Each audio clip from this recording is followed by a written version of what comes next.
Nos deux mandataires ont d'abord décliné leur identité et après vérification conforme, ils ont décliné leur qualité de mandataire.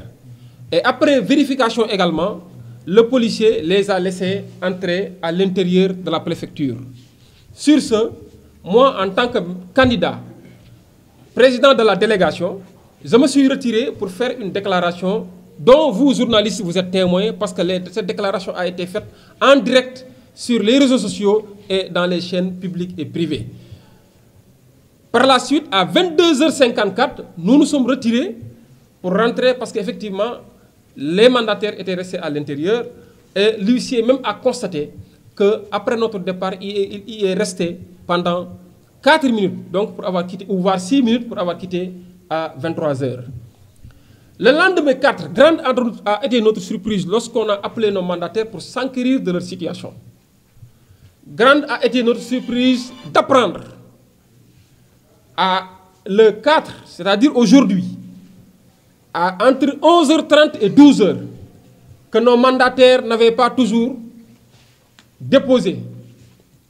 À la question de savoir le pourquoi ou qu'est-ce qui le justifie, l'information a été de dire que le préfet a refusé parce qu'il ne veut pas prendre un dossier complet sans pour autant demander au préalable que ce dossier soit mis à sa disposition. Le dossier n'a pas été remis au préfet qui n'a pas voulu prendre ce dossier. En plus que c'est le préfet qui préside la commission qui doit recevoir ces dossiers. Le préfet a dit clairement à nos mandataires, si vous avez des dossiers complets, il n'y a pas de problème. Mais si vous attendez quelque chose qui doit venir pour régulariser, dans ce cas, je ne prends pas. Considérez que vos dossiers sont rejetés. Alors qu'en la matière, je ne parle même pas de texte, même la pratique voudrait que quand quelqu'un dépose, même si le dossier est incomplet, d'un dossier incomplet doit être régularisé. Contrairement à un dossier qui doit être irrecevable.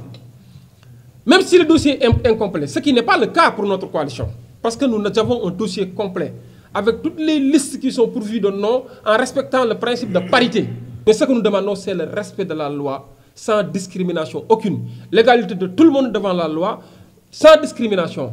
C'est pour ces raisons que nous dénonçons l'attitude du préfet du département de Mbour. Et nous le mettons devant ses responsabilités. Pour ces raisons que également nous lançons un appel à toutes les Mbouroises et à tous les Mbourois de ne pas faire passer cette forfaiture. Nous sommes dans un état de droit et nous allons nous référer aux cours et tribunaux compétents pour statuer à la matière.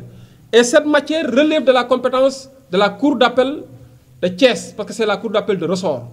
Nous allons dans les heures qui suivent saisir cette cour d'appel pour effectivement statuer sur le cas et également nous rétablir dans notre droit et dans notre dignité, parce que c'est une question de démocratie.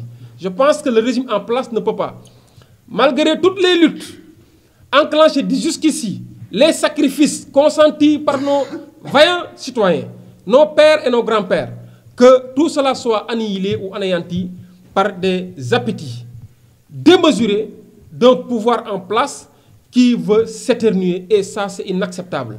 En tout cas, au niveau de Mbour, ils ne veulent pas d'opposition et il y aura une opposition qui va participer activement dans cette élection, sinon il n'y aura pas d'élection ici à Mbour.